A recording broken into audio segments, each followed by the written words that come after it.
Na tela do cinema, uma discussão. Até onde vai a ética profissional? O filme O Advogado do Diabo tem levado muita gente à reflexão sobre o bem e o mal, principalmente os profissionais da área. Uma questão polêmica e difícil. Keanu Reeves e Al Pacino têm levado multidões aos cinemas com o filme O Advogado do Diabo.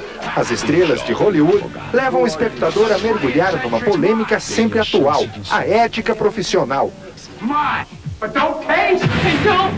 O advogado de defesa sabe que seu cliente é culpado. Em cena, os limites da ética, o livre-arbítrio diante de dois caminhos, o bem e o mal.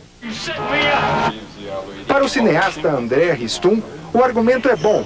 Acho muito polêmico, muito atual, muito interessante, né? Esse conflito Deus-diabo, o livre-arbítrio, né? Que tem que é dado, né, ao ser humano para ele fazer, enfim, ter as atitudes que entende.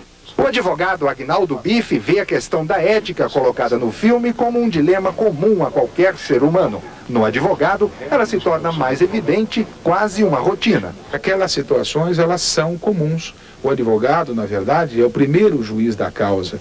É ele que deve analisar se aquela questão deve ou não deve ser levada ao judiciário, se pode ou não pode ser defendida, e se tiver que ser defendida num caso criminal, como colocado no filme, é ele que sabe até onde pode ir, até onde ele pode se envolver com o caso do cliente.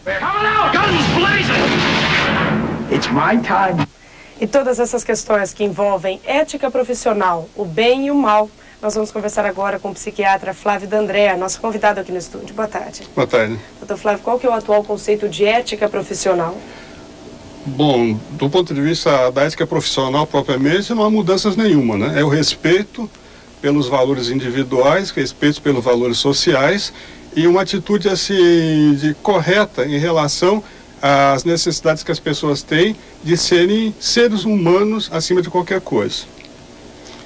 Agora, a nova ética, como se fala atualmente, é aquela desenvolvida pela neoliberalismo, poderíamos dizer assim, e que diz assim, olha, você tem que dar certo a qualquer custo. A nova ética aqui seria isso. Você tem que vencer a qualquer custo. Então seria uma ética que teria, paradoxalmente, aspectos imorais.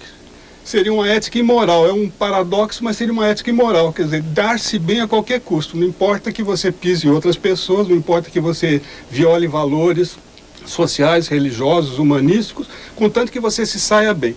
Seria o exagero da chamada lei de Gerson, né, que nos anos 60 os anos 70 fazia tanto sucesso. Doutor, até uma questão colocada no filme, por que essa necessidade da sociedade ocidental em dividir bem e mal, às vezes até de uma forma até maniqueísta, né? Eu acho que aí vem da questão, eu acho que é até mítica, né? O maniqueísmo sempre acompanhou a mitologia.